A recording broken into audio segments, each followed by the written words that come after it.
Hello, welcome to Graphic Policy Radio. This is your host, Ilana Levin, and this is a comics podcast.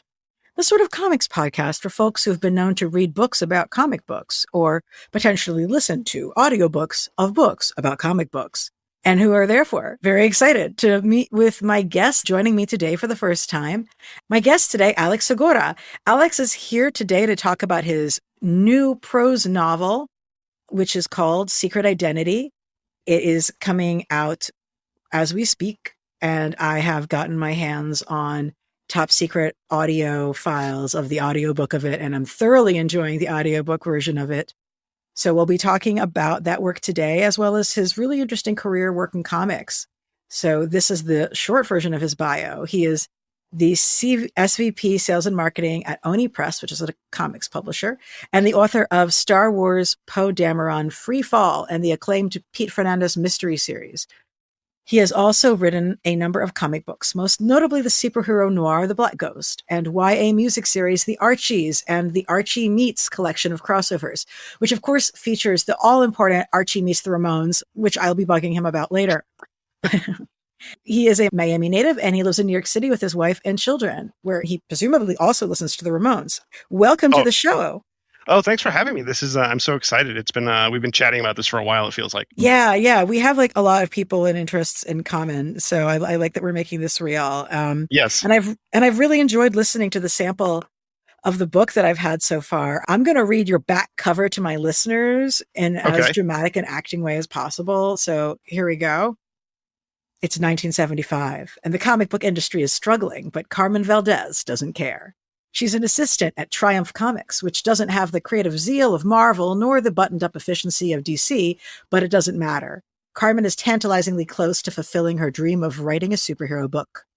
That dream is nearly a reality when one of the Triumph writers enlists her to help create a new character, which they call the Lethal Lynx, Triumph's first female hero. But her colleague is acting strangely and asking to keep her involvement a secret. And then he's found dead, with all their scripts turned into the publisher without her name. Motherfucker. Carmen is desperate to piece together what happened to him, to hang on to her piece of the Lynx, which turns out to be a runaway hit, of course. But that's complicated by a surprise visitor from her home in Miami, a tenacious cop who is piecing everything together too quickly for Carmen, and the tangled web of secrets and resentments among the passionate eccentrics who write comics for a living. So I'm really excited. That was great. That was a great, dramatic reading of the back cover copy. Well, yeah, you have a really good voice actress on the audiobook. So. She is fantastic. Yeah, I mean, I actually just listened to it for the first time a couple days ago, and I emailed her because we're doing an event on the tour at my local indie here in Queens, and she just like, now that's Carmen's voice. Like, now I can't think of Carmen talking in any other way. And the way they did the comic book sequences, because there's comics interspersed in the prose, was really cool. It just sounds like the effects and the sound effects and the way she changed her voice for the Lynx versus Carmen was really fantastic. Now, speaking as somebody who has only listened to the audiobook, are there actual like comics, or you're narrating comics in the book? No. Yeah, there's comics. So you're reading Carmen's the prose, and then in those action sequences in the audiobook, you see actual comics drawn by Sandy Jarrell and lettered by Taylor Esposito. And so they're in black and white. Cool. Yeah, Taylor's great, and Sandy is just amazing, and so he really evokes that 70s look, without being like without imitating, without like doing like Miller and Jansen or whatever kind of style. He like brings his own thing to it, which is really fantastic.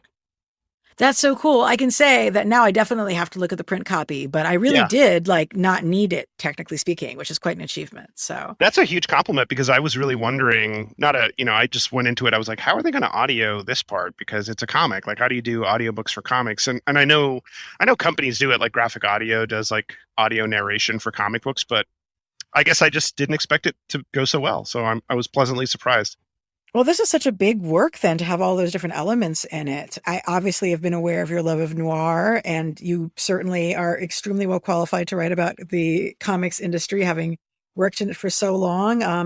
But this is a really cool setting for it, being New York in the 70s. And I like how you're working in the specifics of that time period in the comics industry into the story. It looked like you had done a huge ton of research specific to the project. Yeah, when you and I were talking about the show, I was like, well, here's my reading list, which look, I read a lot of those books as I was, just a fan or just kind of learning about comics, but I reread a ton of them and then read more just for this book. And it's research is a fancy way of saying just like whatever. I was obsessed with it for years, like for the years Hmm. after I finished my PI series, and I was like, what am I going to do next? And I knew my next like original crime novel, like not counting the Star Wars book, was going to be in comics. And so I remember having lunch with my editor before he was my editor, and I had like Sean Howe's book. And he was like, Hmm. "So what are you doing?" And I was like, "I think this is my next thing. Like, I think my next book is going to be in comics, and I'm just trying to figure out what it is." And so I read, I love Sean's book, and I reread it, and I even chatted with him. I was like, "It seems like the '70s are your favorite period," and he was like, "What do you mean?" I'm like, "When you read the history, you read Marvel: The Untold Story."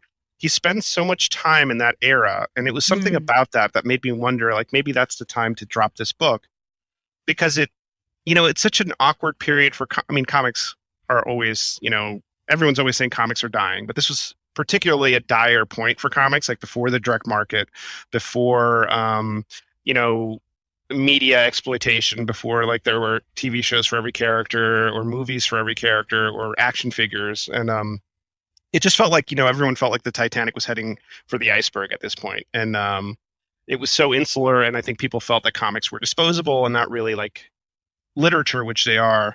Um, and so it just was an interesting contrast to me as just a reader. Like it was really a night. It felt so unlike comics today, but the stories back then are wild. Like I just feel like there was also a lot of editorial, not the same level of editorial oversight that you have now, where it's very corporately driven and it's more about protecting IP. Not to say that the comics aren't risky, but it's different. It's a different kind of risk, and Yeah. creators could can do more now. Like if I have an idea and it doesn't fit into the bucket of Marvel or DC, I can just do it myself. Like it's going to cost you money or you need to fund it, but you have options. Whereas in the '70s, if you're writing Moon Knight, that's kind of what you're writing. Like you have to kind of throw Right. everything into that, which is makes for some weird and wacky and kind of fun stuff to read.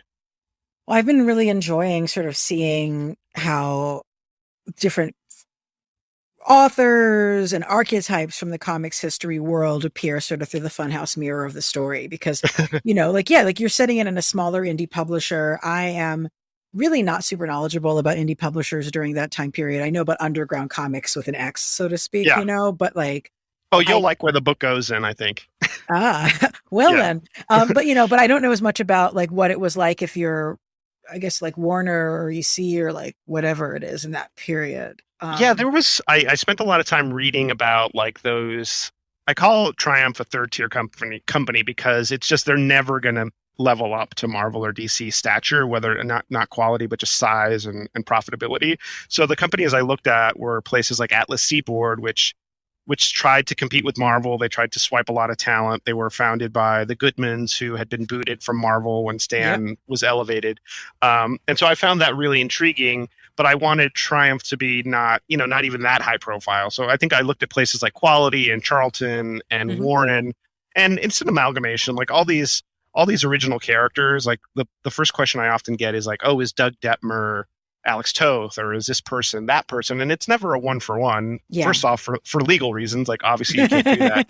But but also what's the fun in that? Like I wanted it to really feel like as a reader, one thing I loved about Cavalier and Clay as I read it as a fan and as a like student of comic history, I was like, this could have happened. Like this could have very easily happened, Yeah. or at least the comic book stuff could have happened. And so I wanted people who are insiders like us or like really into comics to read it. And, if you squint a little bit, like maybe there is a legendary Lynx comic somewhere, or maybe Triumph did exist. So that verisimilitude was kind of the top goal. Yeah, yeah. Like I just like there's the editor in chief. He's absolutely has some Stanley qualities, but he's not Yeah. Stan Lee. But there's enough Stanley in him for it to trigger in me a certain kind of emotional response to the sort of person he is. You know what I mean? Yeah, he's totally an archetype, but I did Yeah. also want to add some humanity to him, which I think probably you'll see it unfurl a little bit more as stuff happens. But I didn't want it to just be like, oh, this is like J. Jonah Jameson or Stan Lee or a Yeah. typical like so and so. I wanted, And that's the challenge as writers. Like, you want to play with the tropes and the archetypes, but you also want to give it a little heart and make it feel new. Otherwise, what's the point? Well, your protagonist is certainly very fresh. Exciting female Cuban American lead character in this, and were there like particular stories or books from women in the industry or interviews that were really influential for crafting her? Yeah, I mean, it's funny because I went into this book thinking, okay, this is comics. I know comics. I can just write it. I'll just write the book. Like, I don't need to like spend too much time. And it became this whole endeavor, like not just researching the facts, like i.e. reading stuff like Marvel The Untold Story or what have you, but I had to interview a ton of people. Not had to, but I felt like I needed to really validate what I was doing and feel like I was being thoughtful about it instead of just kind of going in blind. So I spoke to a lot of women who worked in comics, like Linda Fight, who wrote The Cat, which was the first ongoing Marvel female superhero written by a woman. And she worked in the Marvel bullpen. So I got to talk to her, and kind of what I did really was I walked them through kind of the big plot beats. And I was like, is this even plausible? Like, murder aside, like that's obviously not going to happen. That doesn't happen as frequently in real comics, but she was super helpful and so kind. Everyone was really generous with their time, which I felt like so blessed. And I spoke to Louise Simonson, who obviously has written a billion amazing comics like X-Men and X-Factor and Superman. And Louise was helpful because she gave me perspective on what it was like to work at different companies, because she worked at Warren and then she went to Marvel. And I spoke to Karen Berger, and she gave me a lot of her insights. And I know, and Karen did start a little bit later, like she came into comics like in the early 80s as opposed to 1975. Yeah. But I'm going to go on a limb and say a lot of things didn't really improve from 1975 to the early 80s. So I felt like her insight was really valuable. And Laurie Sutton, who now writes a lot of the capstone like DC books, like Batman, those kind of prose art books that they put out for kids. She worked at Marvel, and she also worked at the Comics Code, if I'm not mistaken. So she kind of saw it from different angles, and I got to get some of her perspective. And my mother-in-law worked in publishing for a long, long time, not comics per se, but in that time. So she sent me a lot of her recollections of, just working, what it was like to be in publishing at the time. And, and I also had sensitivity readers and beta readers who, I'm a straight man. So I don't have that experience that Carmen has. So I wanted to make sure that I was in the ballpark. It's a mystery. It's not, it's not, that's what it is. It's meant to entertain, but I also really felt like I needed to be as thoughtful about it as possible. Always a good decision. A good decision. Yeah. No, I really like her perspective. I'm interested in her. I have like a feeling for her in my mind, and certainly like so much sympathy for what she's going through in the office. I love her relationship with her roommate and going out in the city. Like, it must be a lot of fun to be able to set the story, like in terms of that particular period of time in nightlife in New York and music scene.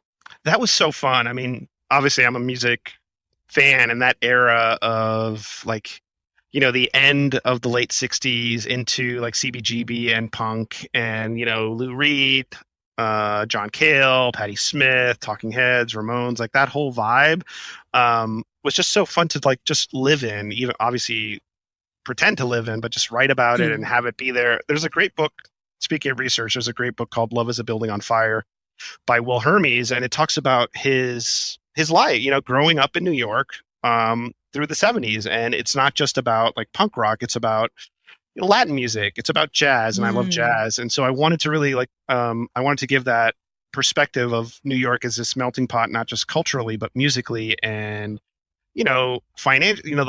I also love that New York is so unlike the New York of today. It's like, it's just financially in ruin. Not that New York of today is like perfect by any means, but it's definitely the New York of 1975. Yeah. It felt very much like you were a New Yorker and you were trying to survive, Yeah, yeah.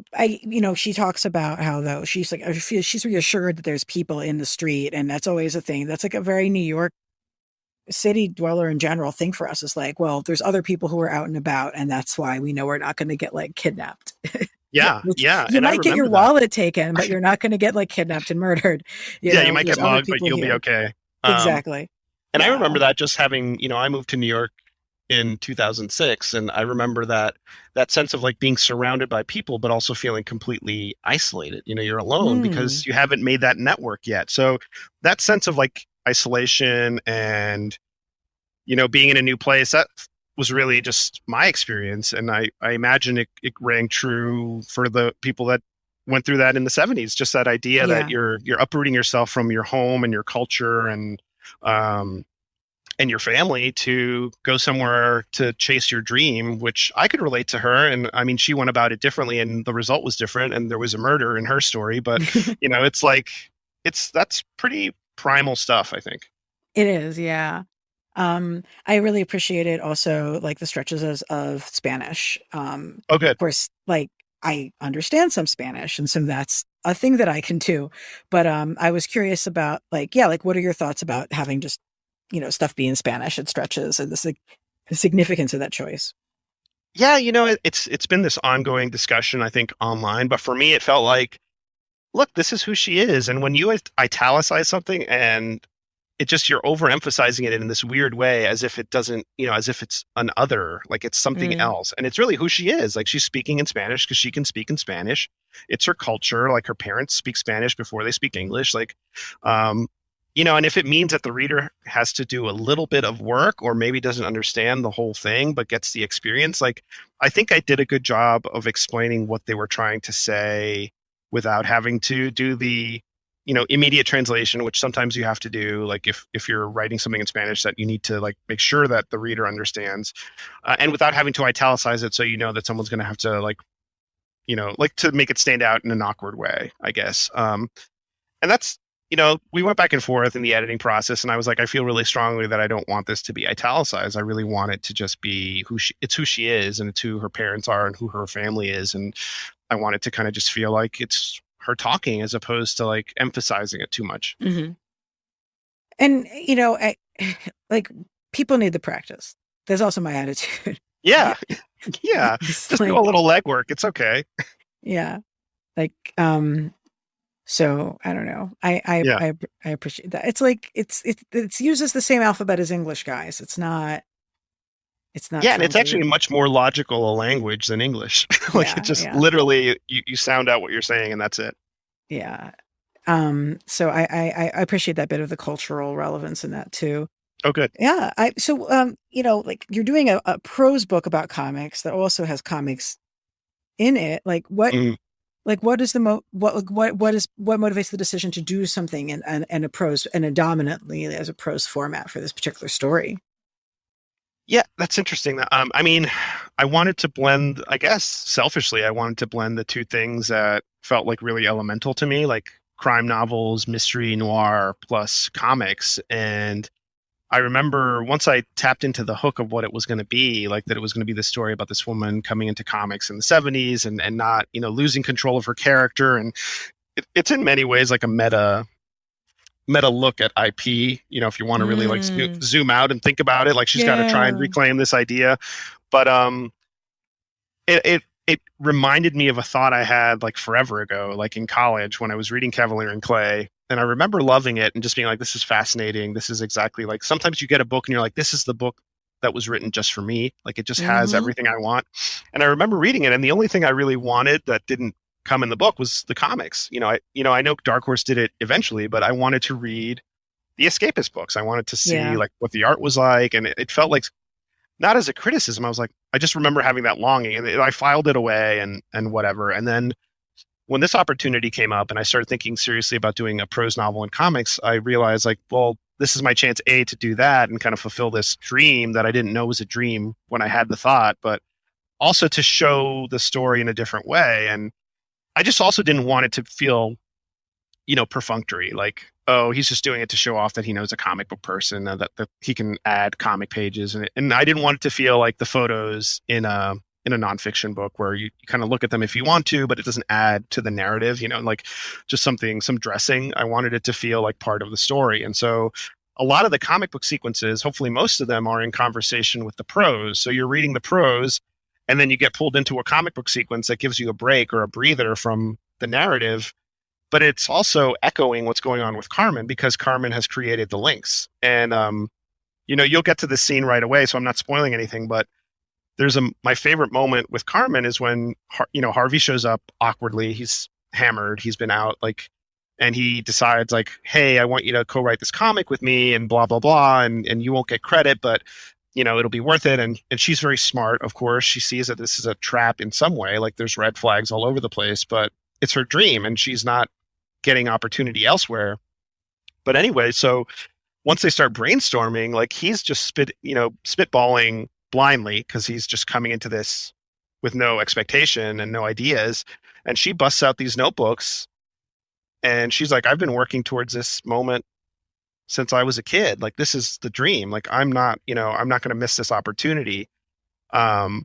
And so you see a lot of her. My point is, you see a lot of Carmen as a character in the Lynx, but not in a one-for-one way, like not like Carmen is writing herself as a superhero, but you can kind of, I hope that the reader can read the prose and then see echoes of Carmen in the comics, which I think would be cool if it worked out. That's really neat. Yeah. It also kind of makes me think about how in the Extraordinary Gentleman series is almost the reverse, right? Where you have this bits of pulp novel that are kind of taking place in the world of the novel, whereas the comics are the body of the book itself, really. Yeah, I love stuff like that. I love meta stories or stories that kind of weave themselves through history. Like, the two examples I think of randomly lately are, this is bizarre, but like That Thing You Do, that movie, that Tom Hanks movie, like it's a sweet movie. I remember liking it a lot as a kid, but they evoke the era so well. And it feels like, oh, this could have happened. Or something much darker like James Ellroy's work, where his characters are always weaving through history, like involved in the Kennedy assassinations or involved in like Bay of Pigs and all these historical moments that lead up to Watergate. And I remember reading that in my 20s and just being blown away. His prose can be so harsh sometimes, but when he does it well, it's like very evocative. And so, yeah, I really love stories like that. Have we talked about James Ellroy before? Because like, I'm a huge fan. Are you? Wow, we just became best friends. Yeah, it's funny. I actually almost did an episode of the podcast last 2 years ago, whenever it was that COVID first began.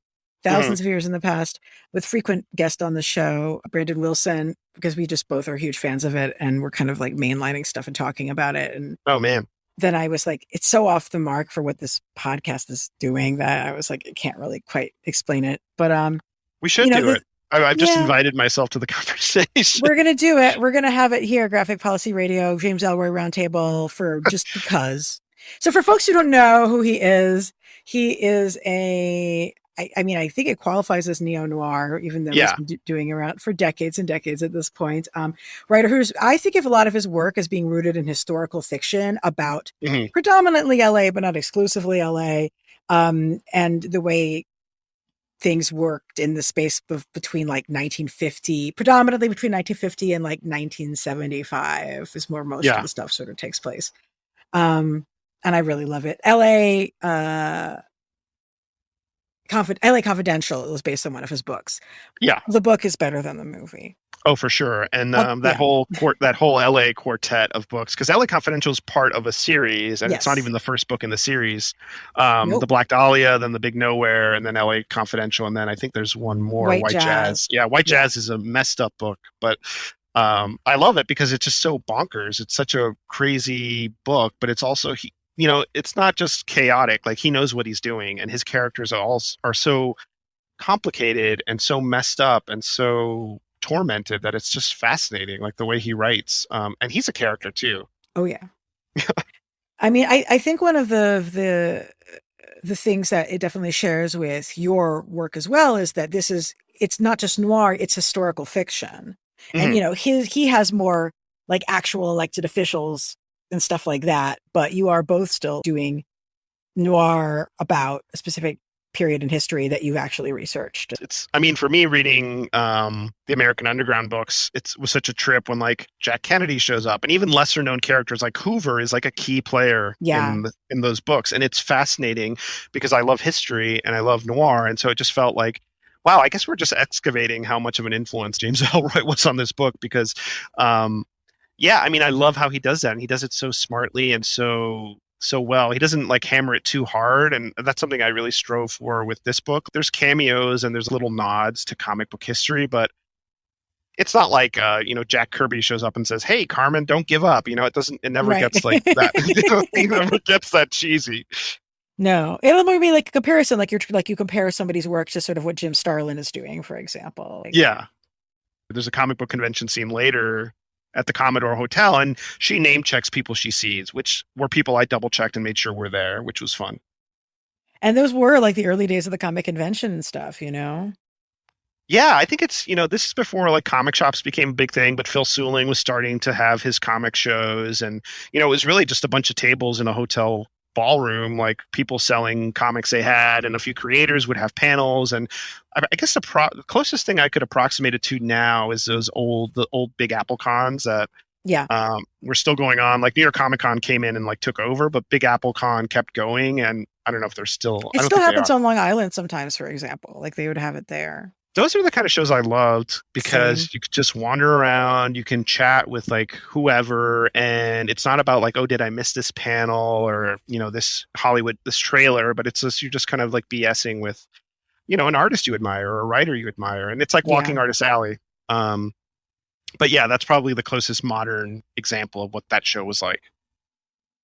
It's so funny. Like I have had some very big name contemporary comics creators on my podcast before, but I also know for sure that like the people who I'm suddenly super like freeze up around is like any Bronze Age or Silver Age artist. I'm just like who? Like Carlos Jansen. Like I'm just, I've been sitting on the phone number of Bill Sienkiewicz for a while because I kind of can't. So I can't believe I'm telling this to listeners because I'm like completely like, oh my God, this is going to be. Oh, he's a sweetheart. He's I'm sure, but I'm convinced I'm going to like, I don't know. Basically anybody who made significant art when I was a small child or before I was a small child is like, it's very scary. Whereas, like I have no fear talking like the most popular person writing like right now. I'm like, whatever, it's fine. Like you're my age, whatever. Like yeah, exactly. I'm like that with like with the people that defined me as a kid, like Chris Claremont, like for whatever reason, like I interviewed him for a crime website just talking about like Dark Phoenix as the ultimate like femme fatale in comics and I just kind of geeked out with him about Sovereign 7, which I don't know if anyone even remembers. It was like the comic he did after the X-Men, like for DC. And he was just kind of like, are we going to talk about the story, or is this going to be just like you asking me about Sovereign 7? But yeah, I totally relate to that. There's just certain people that you can't be professional or you try to. Or I'm just too scared. I feel like I'll be professional, but I'm just completely intimidated. I know it's silly. But I was going to say, how did you get into noir as a genre? That's a great question. I mean, as a kid, I think the turning point for me, and this is so funny to me to think that it had such an influence, is that I grabbed The Godfather off my grandfather's shelf when I was super young, like younger than the book, much younger than I should have. I think I was like 7 or 8, probably maybe not 8 or 9. And it's not as elegiac as the movie. It's not as like royal or cinematic, or obviously not as cinematic, but it's not as epic feeling as the movie. It's a pulp novel. It's got a ton of sex, a ton of violence, a ton of crude language. And I remember reading it and just being fascinated, but something in particular that blew me away is, and I think it's fine to spoil a movie that's like 50 years old, is please, the scene where Sonny's at the toll booth and gets blown away. I remember reading that in my grandparents' house and just putting the book down and being like, are you allowed to do that? Like you can set up a character to be the lead character and then kill them? And that's like, and it was, I guess, my first inkling of, just pulling the rug out from under readers. And Puzo does it so well. And Puzo was a great pulp writer. And after that, I really got into Sherlock Holmes and Agatha Christie and things like that. But I didn't get into noir until I actually got a day job in comics, and I was working at DC. I had just moved to New York. And comics were my hobby. I'd worked at Wizard and I'd worked at Newsarama. So I was still like the fan press. I was still kind of like doing it for the love of the game, I guess. But like DC was my job. I was getting paid and making a living, and there were expectations, and you get a stack of comics every week that you have to read through, which sounds awesome, but then it's work. So I started reading a lot of noir to kind of escape. So I read stuff like Jim Thompson, Raymond Chandler, Patricia Highsmith, who is a huge influence on this book. And then more modern people like George Pelecanos and James Ellroy. That's when Ellroy was a big thing for me, and Michael Connolly. And that's what really got me thinking, like, maybe I'll try to do this for fun, like as something, talking about moving to New York and feeling isolated and feeling like alone. I was really homesick. And so I started writing this story. I thought it was going to be a short story about this, not even a PI yet, but just like this kind of screwed up ex-reporter trying to find a missing person. And then that became Silent City, which was my first novel. And then midway through the novel, I was like, I think I can write another one. And it became a series of 5. And so then we're off to the races. Awesome. Yeah. We haven't talked much about like the origins of your comics career, and I'm sure that's always something that folks like to hear about. How did you start working in the industry? It was, I think I was early in college. I was working, I had just finished an internship. I thought I was going to be a journalist. I mean, I took creative writing classes. I was an English major in college, but I also was like the editor of the newspaper. I worked at the radio station. So journalism was where I was headed because I knew I like to write. I like to write on deadline. I like to write the good thing about journalism is it teaches you to write quickly and not overly romanticize the process. Like you're just putting words on paper. You're going to edit them. They're going to get better. And then I was kind of rudderless for a little while. I did a reporting internship for a local paper, and I was kind of like, well, what now? They didn't hire me because, internships end. And so... and internships, they just make you work for free and then don't give you a job. That's the way it works in our industry. Yeah, and then they extended my internship for a little bit, but then they were like, hey, sorry, you've got to go. So I got this job at a Spanish language. It was like a PDF magazine. I don't even remember what but it was. And then I eventually got a job at the Miami Herald, working for the International Edition, which is they just package the paper for, Latin America and other areas. And I thought, well, why don't I just use these skills I have, like journalism, and use them in comics? And so I reached out to Mike Duran and Matt Brady at Newsarama. Mike Duran is still there. Matt Brady has gone on to do other things like write Rick and Morty books, and he's got a website about science and how it fits in with comics, which is fascinating.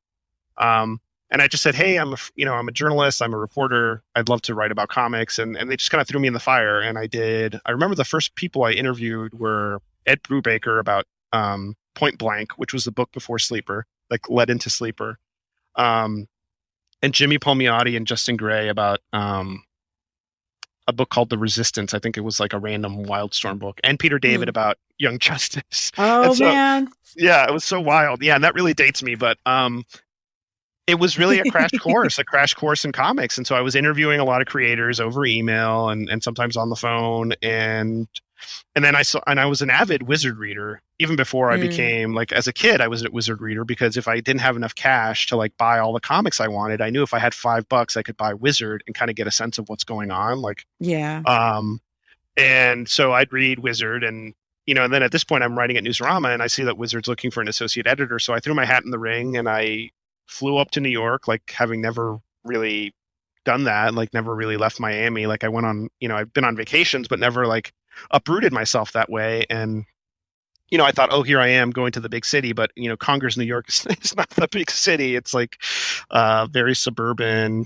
But I worked at Wizard for a couple of years, and I met a lot of people who I'm still really good friends with. And that was my first kind of in-person comic book gig where I was going to conventions and meeting creators and building relationships. And then I moved back to Miami for a couple of years, and I started reviewing graphic novels for the Miami Herald, where I was working as a copy editor for Connie Ogle, who was the book editor. And that's how I got connected with DC's publicity department, because they were sending me review copies. And I remember messaging David Hyde, who was the head of PR there. And I said, look, I'm going to be in New York on vacation. I'd love to get a tour of the offices. And I've never really shared this story in such detail, but he said, yes, I'd love to have you come over. Would you want to apply for this job? We're looking for a publicity manager. And so I'm on vacation and I'm like running around trying to like buy a suit. And I do the interview gauntlet. I meet with Paul Levitz. I meet with David. I meet with, the SVP of sales and marketing. I meet with David's boss and just run the gauntlet. And I hoped that I would get the job, and I did get it, but you never know. It was just such a random like lightning strike, and then I was at DC for a long time. Yeah. Um, but my first comic book credit, that's a long-winded way of saying my first actual comic credit was in a DC book of all things, because at the time DC was not, I don't know what the rules are now, but if you worked on staff, you couldn't write comics. Like you couldn't write Batman and also be editing Superman. They just had a Right. yeah, it was a no, you can't like double dip, I guess. And so Mike Martz, who was the Batman group editor, I mean, I went, whenever I was talking to editors, they knew what my goals were. They knew I wanted to write. They knew I was working on a novel. They knew but hopefully I wasn't obnoxious about it where I was like pitching. I wasn't pitching anyone, but Mike said, "Hey, we're doing this Halloween special. Do you want to write a story in it?" And my first thought was like, "Is this allowed?" And he was like, "I don't know." And I was like, "Okay, that's fine." And I was already kind of out the door. I knew I was, I think I left for Archie a couple months later. But I wrote a Flash and Frankenstein, like the Grant Morrison Frankenstein version from Seven Soldiers, and Oh, yeah. yeah, it was wild. It was fun, and I think it's in the DC Halloween special. I think 2009, and yeah, and then I left for Archie, and at Archie things were a little looser in terms of it wasn't as hardcore about, well, if you're doing this, you can't do that, and Right. I got to write a few like standalone. My favorite ones are the standalone Archie ones, like the ones that are, I love the crossovers and I love like the new Archie stuff, but it was really hard to write classic Archie because being funny is really hard. It's really hard to do like physical comedy or a gag comedy. And so, I wrote a few of those, and then the CEO, John Goldwater, called me into his office, and it was like a publicity meeting. He said, Gene Simmons wants to do Archie Meets Kiss. And I was like, that'll Hmm. sell.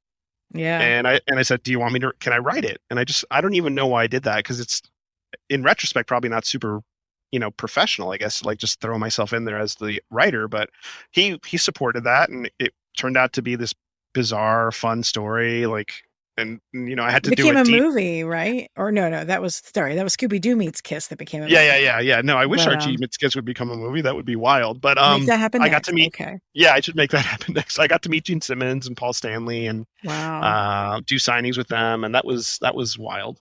Well, And that that's how kind you of know was the you're a real beginning. New Yorker also, right? Like, I mean, actually, the more I'm thinking about it, you had the Monkees meet the Ramones, the Monkees. Oh, you did have the Archies meet the Monkees. I also enjoyed that. But you had Yeah, the yeah. Archies meet the You Kiss. You had the Archies meet the Ramones. Like, there's a bit of a New York theme happening here. Yeah, I mean, those are the They bands that met kind of Blondie, right? Yeah, they met Blondie. They met Blondie, Monkees, Ramones. And if you look closely in Archie Meets Ramones, the Talking Heads are there. And you see Debbie Yes, I Harry remember there. that. Yeah. Yeah. So like stuff like that was just a trip. And obviously we couldn't do those comics without participation from the artists or the estates. So I guess, it's official. Like, Gene Simmons read the scripts and he signed off on them. And with the Ramones, obviously none of the original members are alive, but it was the estates that got to chime in and give notes, and that was fun. That is really cool. I when we heard that Archie's Meet the Ramones were happening, my friend Spencer was just on my last episode podcast. We started just like riffing like Oh, lyrics Ackerman, to, Spencer Ackerman. yeah. We just Oh, he's started great. riffing lyrics to Chinese rocks that were about going to Pop's malt shop. Oh yeah. Um, Unlike literally everybody else in North America, I did actually not grow up reading Archie comics, so I wouldn't have been able to tell you what Pop's malt shop was, but I was really excited about coming up with spoofs to Chinese rocks by the Oh, Ramones so what as were your well. earliest comics? Oh, I mean, I grew up reading newspaper strips for Mhm. sure. Um, and my first superhero comics were X-Men, like Jim Lee, Oh yeah. and I became like, and then my book that was like my book was X Factor, the Peter David, Larry Stroman stuff. Oh yeah. So I kind of missed the Claremont, even though I am a proper age to be a Claremont kid. I actually kind of missed the Claremont. So Oh wow. Yeah. I think what I was doing, we have a lot of overlap. I was reading the new stuff, which was like tail end of Claremont, Jim Lee, and then Fabian Nicieza and Scott Lobdell yeah, later. But Fabian. I was reading classic X-Men at the same time, which was Mm. like or I think around that time, I think around the Shadow King saga, classic X-Men was doing the Dave Cockrum era, like Dave Cockrum's second run. And so seeing the Starjammers, the Brood, and all that stuff. And it was a wild thing because obviously the two threads are never going to meet because they're moving in the same direction, but it felt like a good crash course in what was happening. That is true. But tell me about the working on the Archie stories. Like you have these very archetypal characters, you have these sort of classic, iconic bands. Like how do you make it make sense? Or not make sense, but be delightful, I guess I should say. Yeah, no, that's a challenge. Like, I didn't want to fall back into doing it the same way each episode or each issue. Like, Archie Meets Kiss, I treated Kiss like, supernatural beings, which is not far from the truth. Like, they just show up from a different dimension, and Right. they are, they're trying to save Riverdale, and it's a Sabrina spell gone wrong, which is, I know, it's an old Archie trope, but it's also like a beloved Archie trope that Sabrina casts a spell and screws something up. And with the Ramones, I just thought, well, Matt Rosenberg and I were like, well, let's just do time travel. Like, let's just send them back in time, like, and have them learn a lesson. Like, the Ramones teach them basically how to be a band. The issue opens with them screwing up a battle of the bands. Like, I guess they lose, and then they have one last shot to win the competition. And so then Sabrina sends them back in time, and they meet the Ramones, and the Ramones are obviously at the peak of their power. And they show them what it takes to be a band, and it's funny, and it ends up being more heartfelt than you would Mm-hmm. expect. But and then with stuff like the Monkees, that was just Archie gets conked on the head with his guitar, and he starts, and suddenly this new Riverdale style becomes classic Archie in terms of Yeah. how it's drawn.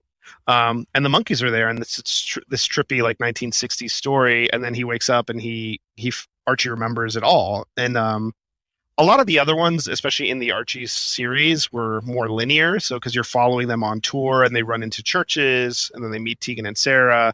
And then when they meet Blondie, it's not like Blondie from the 70s. It's like Blondie today because they're still a band and they produce their record. And I Yeah. really wanted to show a band that was older and still kind of kicking butt, like still doing stuff. And the B-52s, I think the twist we threw in there was, Dan Parent has been drawing Archie forever. And I said, why don't you just draw this like you did in the 80s? Like, let's just pretend this is in the 80s as opposed to like spending any real estate getting them anywhere, like time travel or a dream sequence. Like, we'll just set it in the 80s because Archie did exist in the 80s and we can do that. So, Mm-hmm. and that way we got to play with the B-52s, like the original lineup. Yeah, and have everybody be there. Yeah. Really sad. But Yeah. yeah, Super sad. people were like commenting like, wow, like whoever's making these decisions at Archie has actual good taste in music. And I'm like, yeah, like that's Yeah. like Archie, it might not have been my thing growing up, but there are people making decisions there have good taste in a lot of things. Yeah, there was so many bands. It's funny because the Runway, when the Archie's book got approved, Archie was doing like a series of one shots, and Mike Pellerino said, "You're approved, but we need to start locking in bands." And so that we had so many bands that we wanted to get that we just couldn't get, and then the book, just the sales numbers were not huge. So it didn't go past 8 issues, but I think we were pretty close on like Talking Heads, which would have been fantastic. And we got pretty close with the Replacements too, which would have been amazing. Oh, But wow. yeah, that would have just been. And I think there were some other bands we were talking to, like Mountain Goats, and that would have been interesting. I love the Mountain Goats, so Very update, sort of like with the Tegan and Sarah piece. Yeah, yeah. I had a whole panel at New York Comic Con around the premise that comics are a medium that introduces a lot of people to new music that they might not have encountered otherwise. Oh, for sure. Yeah, I think it opens up doors that people weren't expecting. Like, you're reading a comic and you either it's a name check or just like some kind of reference, and it leads you down a path you weren't expecting.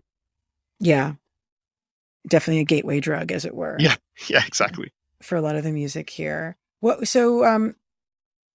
heard a bit about your gateway drug into comics for yourself, etc. Mhm.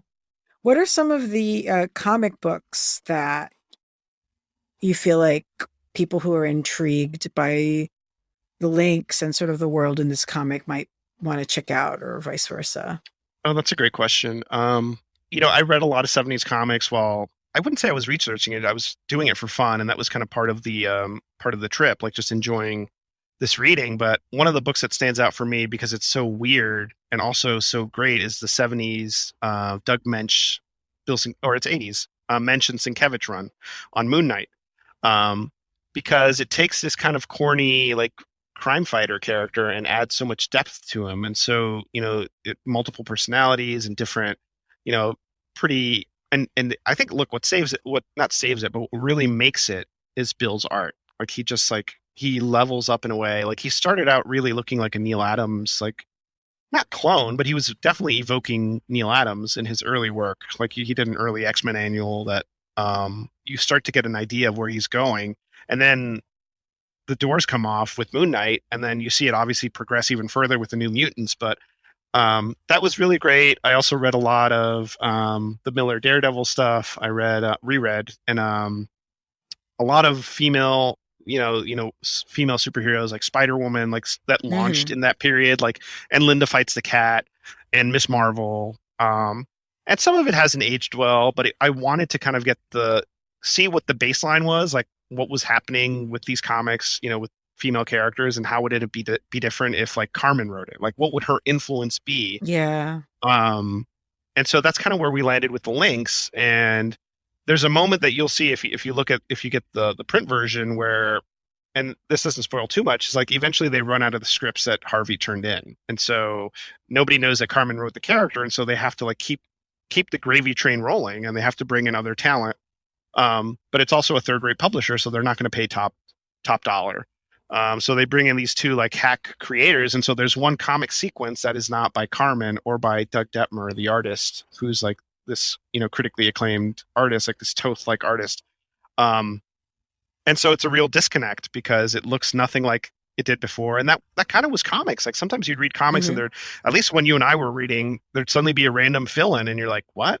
Like who is yeah, this? and like sometimes you couldn't tell who was who from one book to the next in half the cases. So yeah, and I know at Marvel, like more in the 80s, like the Shooter era, he would really impose like you got to have a couple drawer stories because if somebody's late, we can't miss deadline, and that was really a hardcore thing that I learned from just beta and research readers, like to telling me like, no, you couldn't be late. You weren't late. Like you had to be on time. And this is something that's a very recent occurrence where you could bump a book and it wouldn't be a huge deal. Like it would piss people off, but it wouldn't be like this seismic thing. But I guess if you're just serving the newsstand, they're not going to accept like stuff being late. yeah, I mean, I do view part of it as just sort of like the timelines are impossible. I mean, you've worked in the industry. Some of the timelines expected of artists are not physically possible.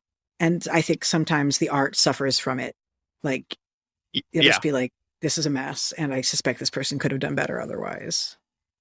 Yeah, and it's also the level of detail and the expectation on the artist has just grown exponentially, but the timeline hasn't really changed for monthly comics Yeah. because, and that's why you see bursts of artists, or you have like a few regular artists, and you do it kind of by arc, and then you have like a break with another artist that's of a name, and I get it, and I think it's a good smart way to keep the quality up and make it thematic as opposed to, it's 10 different pencilers trying to finish it because we want to make a monthly deadline. Double shipping, which is when they were sending 2 comics from a certain title in a month, just seems like the most insane concept. I know, and like why? Nobody can afford it, and the workers can't keep up. Like, I remember it as a kid with the Spider-Man books. Like Amazing Spider-Man would always double ship in the summer, and that's when I was like, well, I can't. I'm either going to just only buy Spider-Man, or I can't buy the X-Men, or I'm only going to be able to get. It was just but Mark Bagley drew them all, so I guess he's just super fast. yes, but there's certain styles that lend itself towards that more than others too, right? Like, there's a reason why it's taking Wonder Woman Astoria so long to have each issue come out. It's because it's fucking art. It's like for it's a beautiful. museum. Yeah, I mean, I looked at that first issue. Oh my God, right? But it's not to say that like all art has to be detailed or ornate. I mean, there's that great illustration somebody did that was comparing.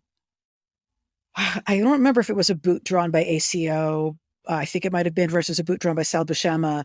And you're like, yeah, the Sal Buscema boot can be a lot faster and is also attractive. Like but what's the problem is some artists have lost the and is also attractive part of do it faster. Yeah, like you can simplify things and have it be beautiful, but like, please also have it be beautiful. I cannot tell you the issues I've picked up of things where I'm like, somebody literally forgot to draw this character's nose. And this is not like an anime choice. This is like, oops, I forgot to draw this character's nose. Yeah, I mean, for me, comics, if I can't get into the art, then I just can't read it. I just, I don't mean to generalize. It's just like, yeah, it's such a visual medium and you have to be engaged. I have to be looking at the art and it doesn't have to wow me every panel, but I have to feel like there's some movement and there's some stylistic choices being made, and that the artist is telling me a story. Like the old saying is like, if you can read a comic without reading the word balloons, then the artist has done what they're supposed to do. Like they're telling you the story. And I can say that I'm a writer, it's Yeah. okay. And obviously, it's, you want the words to complement the art, but it's a visual medium. And if the art doesn't work for me, I'm probably not going to keep reading the comic. Yeah. Yeah. I mean, as someone who's like thinking about comics as a medium, Hmm. and the power that you can use with it that doesn't really translate to other places. Like where do you see like people doing really important comics work right now that, maybe folks should be checking out and might not have heard of right now?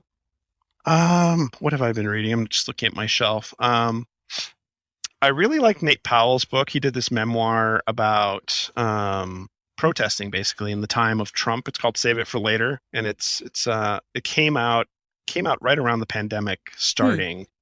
And he's a great artist. He did the March books, and Oh, okay. yeah, just really really talented. And it felt like it was such an interesting kind of nonfiction approach to a not interesting nonfiction comic. I'll read anything Jaime Hernandez does, and I don't Mm. think he's not he's not underrated in any way, but No. it's just like he's definitely on my Mount Rushmore. And so I just finished up his wrestling book, like this Katie Skelly edited it, Oh, I about all love his. Katie Skelly. She's great too. Yeah, she's great. I love Julia Wertz's stuff. I think she's fantastic. She did a book about just like her drawings of buildings, but she also had a lot of great like memoir style comics. I think Gabrielle Bell is really great. I haven't read her new stuff, her newest one. I'm just trying to think. I'm in a very like cartoonist headspace lately, so I've been Hmm. reading a lot of stuff like that. Sarah Glidden's really great. Um, and at Oni, the stuff we put out is so different from at Archie. It's an IP company, so it's like we're focused on the characters we own. But at Oni, it's creator owned, so it's really whatever people bring to you and you think is worth investing to publish. So books like And you guys are known Brenna. for doing your like open calls and stuff like that. Yeah, I think it's important. It's important to have a slush pile. Like obviously it's hard to manage, but it's also important to like engage with rising stars and kind of be that. You don't want to always be the first step. Like, we have name creators that come and work with us, but it's important to like be accessible, I think. Um, yeah, those are the things I can think of off the top of my head. I read a lot of superhero comics too. Like, what am I reading now? I'm catching up on Rorschach, which I didn't, just to be honest, I didn't think I was going to get that into just because it's like, Wow. Okay. You're yeah, but you're you're like the go one ahead. person I know who's reading the Watchmen spin-off books. I'm like, what? Yeah, no, I didn't read. I was at DC when the Before Watchmen stuff was coming out, so I was reading it then. But I just love George Fornes' art. I think George is really great, and the story He's takes some really really good. Yeah. and King's story takes some really bizarre turns in kind of a pleasantly wonky way. Um, what else am I reading in terms of superhero stuff? I like Black Widow, Kelly Thompson's book. I'm very pro Chip Starsky as well. Oh yeah. I like Nubia. I like anything Nubia's been really great. Vita Ayala stuff is great. Danny Lore. Yeah, I and I loved just Historia. I mean, I've known Phil a long yeah. time, so it was so cool to see that blow up. As someone who's written a noir comic and obviously cares a lot about it, like what are the things that you feel like make I have thoughts about why the genre translates really well from the screen to the page, but what are some Mhm. really great noir comics and like what makes something work for you? Because people can really do a lot of put on with it that doesn't quite gel where it feels like it's all surface and no substance, Oh but yeah, there's so yes, many good works too. yeah. You're tapping into like a very strong opinion of mine, which is good. I love that you asked me that because I feel like a lot of people throw the term noir around and don't really understand what it means, like what the definition of noir. It's become a marketing term, which is Hmm. fine. It's where people are shelved. Like sometimes people are, this is a noir, and it's like, well, is it really? Because to me, noir has a very distinct definition. It's this primal thing. It's about someone who's been painted into a corner and has to make a difficult choice and then has to take responsibility or try to cover up that decision. Like, Double Indemnity is the best example, like Love it. of a film noir. And it's not always good people making tough choices. It's often bad people making even worse choices and then having to cover them up and do bad things to cover them up. In the case of like Secret Identity, she makes a difficult choice in that she agrees to be a secret. She chooses to make her identity a secret and create this character, and then she has to kind of dig herself out of that and figure it out. And then another trope of noir is that there's always a cop, and for better or worse, whether it's a good cop or a bad cop, but there's always the law kind of stepping in and sniffing around and trying to piece things together and adding to the ramping up the drama. And so there is one in Secret Identity. I really love that character because she's just like doesn't take any BS, and she's just like kind of cutting through whatever Carmen's defenses are. For me, I have, in terms of crime comics, the ones I go back to, I really like the Reckless books that Brubaker and Phillips are doing now. I love, Matt Rosenberg's a buddy of mine, but I love his stuff with Tyler Boss is fantastic. I really like Newburn, which is Chip's new book with Jacob Phillips. And I think my holy grail in terms of crime comics is probably Stray Bullets, which is like, yeah, it's just really intense, and it's like it's David Lapham's opus, and it's gone on for so long. It's really become this epic saga, which is fascinating. Nadia Shamas had a really great backup story in the first issue of Newburn as well that I was like so psyched to see her in the credits because she's such a talent. She's so great. What's yeah. Newburn? Newburn is this crime comic that just launched from Image. Chip Zdarsky's writing it.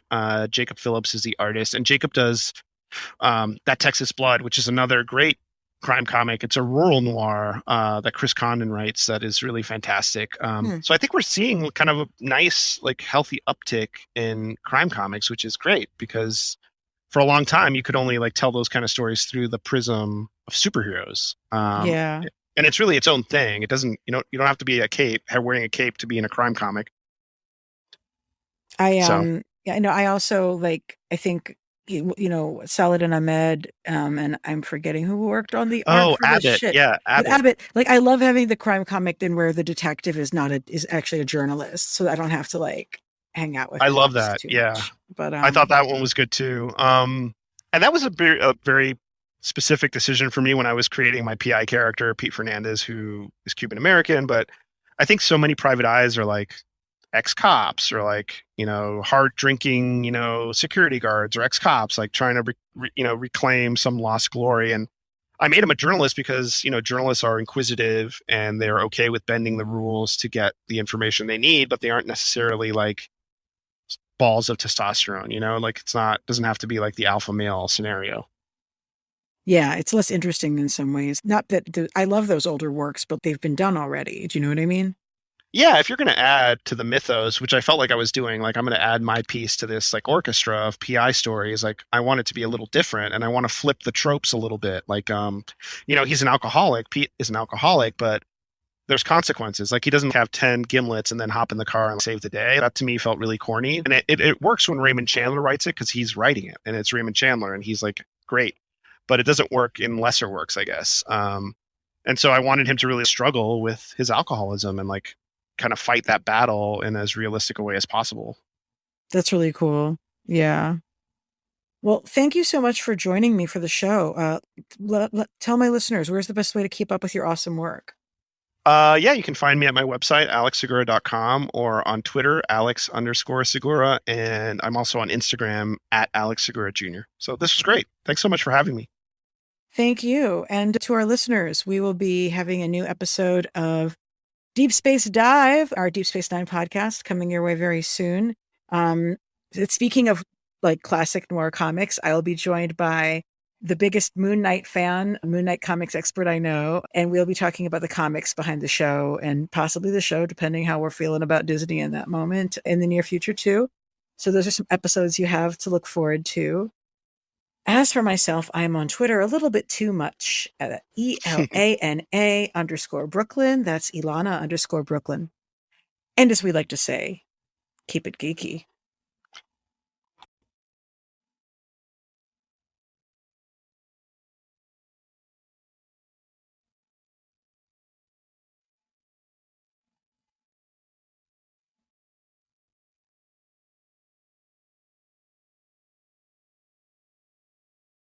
Hey, thanks for watching the previous video from Graphic Policy Television. Just by watching, you help support our site. Thank you so much. Now, if you're watching these videos, you probably care about geeky things like movies, television, comic books, toys, games, video games, you name it. You can go and subscribe right now to our YouTube channel to stay in touch and catch all the new videos, or check out our website at graphicpolicy.com. There's a nice link on this end of the video. But as always, thank you for watching. Keep on rocking and keep it geeky.